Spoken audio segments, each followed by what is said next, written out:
Au nom du Père et du Fils et du Saint-Esprit. Amen. La paix de Jésus soit dans votre maison, sa paix et sa joie. Alléluia. Nous sommes dimanche, nous fêtons, comme chaque dimanche, la résurrection de notre bien-aimé Jésus. Saint Évangile selon Saint Jean, chapitre 1, versets 6 à 8 et 19 à 28. Que ta parole, ô Jésus, ouvre mon esprit, que ma bouche proclame ta parole et que mon cœur l'accueille. Un homme est venu envoyé par Dieu, son nom était Jean. Il est venu comme un témoin.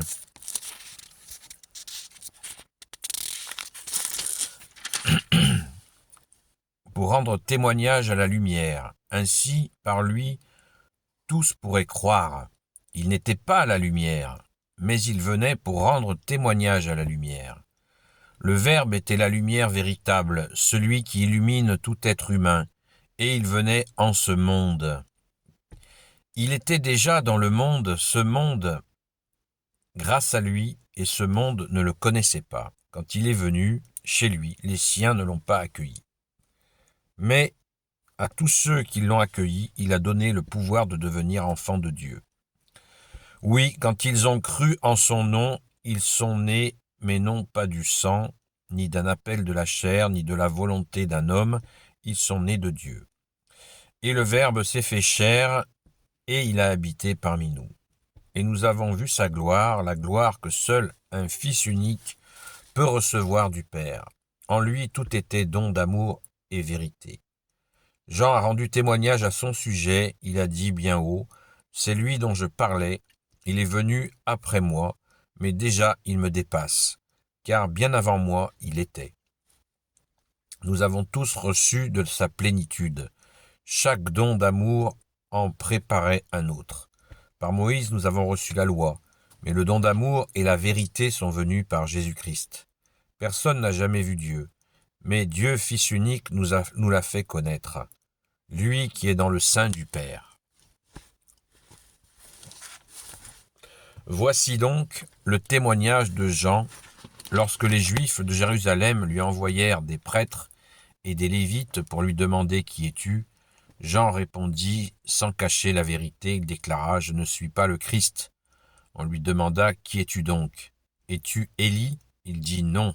« Es-tu le prophète » Il répondit « Non ». Les envoyés alors lui demandèrent « Qui es-tu donc » Nous devons donner une réponse à ceux qui nous ont envoyés. Que dis-tu de toi-même ?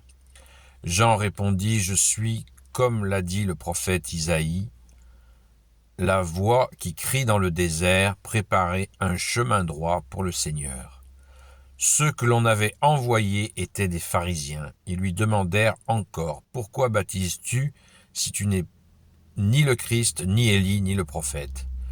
Jean leur répondit « Je donne un baptême d'eau, mais au milieu de vous, il y a quelqu'un que vous ne connaissez pas. Bien qu'il vienne après moi, je ne suis pas digne de lui enlever la chaussure. » Cela se passait à Béthabara, au-delà du Jourdain, là où Jean baptisait. Le lendemain, Jean voit Jésus qui vient à lui, et il dit « Voici l'agneau de Dieu, celui qui enlève le péché du monde. » Je parlais de lui lorsque j'ai dit « Après moi vient un homme qui déjà me dépasse, car bien avant moi il était. Je ne le connaissais pas, mais je suis venu avec le baptême d'eau pour qu'il puisse se manifester à Israël. » Jean fit cette déclaration « J'ai vu l'Esprit qui descendait du ciel sur lui, comme fait la colombe, et il est resté sur lui. Je ne le connaissais pas, mais celui qui m'a envoyé pour baptiser avec de l'eau m'a dit « Celui sur qui tu verras que l'Esprit descend et reste, c'est lui qui baptise dans l'Esprit Saint. Car je l'ai vu, je peux déclarer que c'est lui, le Fils de Dieu. » Merci, ô Jésus, pour ta parole. Donc j'ai largement débordé la lecture du dimanche pour la Sainte Messe, mais c'est absolument, ce témoignage de Saint Jean-Baptiste est extraordinaire. Des témoignages pour valider la venue de Jésus. On remarque que le même processus le même acharnement de la part des pharisiens qui veulent une réponse. Qui es-tu? Qui es-tu? Qui es-tu? Donc c'était très tendu. Et Saint Jean-Baptiste, puisque envoyé du Père, eh bien, missionné par le Père, il ne s'est pas démonté et il leur a fermé la bouche. Merci Jésus pour Saint Jean-Baptiste qui a si magnifiquement préparé ta venue. On peut se rappeler sans cesse que Saint Jean-Baptiste baptisait dans l'eau. Et Jésus baptise dans l'Esprit Saint, nous dit-il. Ça, il faut bien se le rappeler régulièrement. Le baptême d'eau qui passe avec la nouvelle alliance au baptême dans l'Esprit Saint. C'est absolument un séisme, un tremblement de terre. Saint Jean-Baptiste est la jonction entre l'ancienne alliance et la nouvelle alliance. Et lui, il est cette charnière absolument magnifique.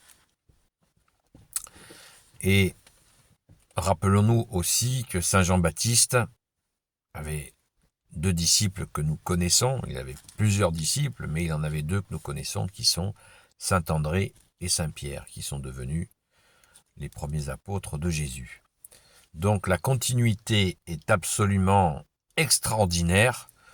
Ce texte est vraiment à méditer et reméditer, parce que Saint Jean le Baptiste, que l'on appelle aussi le précurseur, eh bien, nous dit tout de Jésus, et c'est d'autant plus important à l'heure actuelle où beaucoup de personnes s'interrogent sur qui est le Fils de Dieu. Qui est le Fils de Dieu? N'oublions pas que quand l'archange Gabriel est venu, il est venu une fois dans l'Ancien Testament, mais il est venu pour annoncer auprès de la Vierge Marie qu'elle allait enfanter du Sauveur. Et que dit l'archange Gabriel? Saint Gabriel, il dit « Tu enfanteras d'un fils, il sera appelé le Fils du Très-Haut. » Le Fils du Très-Haut, le Fils de Dieu. Donc, pour ceux qui ne comprennent pas que Jésus est le Fils de Dieu, cette lecture-là est très intéressante. Malgré que, comme je voulais signifier sur un visuel que j'ai mis sur TikTok, Saint Matthieu chapitre 11 verset 27, où Jésus nous dit que la révélation du Fils, de qui est le Fils, qui est le Père, seul Jésus peut nous donner cette grâce de compréhension. Seul Jésus nous donne la grâce de cette compréhension-là.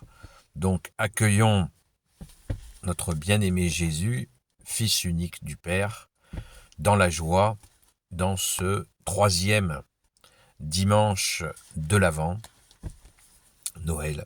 Donc soyons vraiment tout à cette préparation de la crèche dans notre cœur. Préparons-nous à accueillir Jésus dans notre cœur. C'est ça le vrai sens de la crèche. La crèche traditionnelle extérieure, c'est une belle tradition, c'est magnifique, mais il est plus important encore de préparer notre cœur à l'accueil de Jésus pour lui souhaiter une merveilleuse fête de sa naissance, de son premier avènement. Amen. Béni soit le Père, le Fils et le Saint-Esprit. Amen. Ô Jésus, toi qui peux tout et qui portes tout, toi le Sauveur, toi l'Emmanuel, je te confie toutes celles et ceux qui regarderont cette vidéo ainsi que leurs proches, selon ta sainte volonté.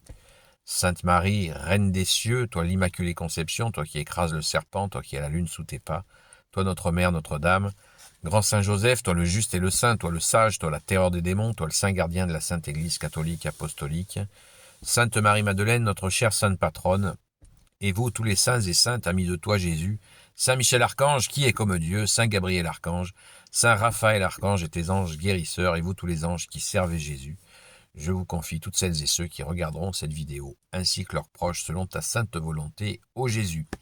La paix de Jésus soit dans votre maison. Donc je suis à la Sainte-Baume, donc en union de prière pour ceux qui le souhaitent. Et je vous dis à très vite, Sainte Messe à vous.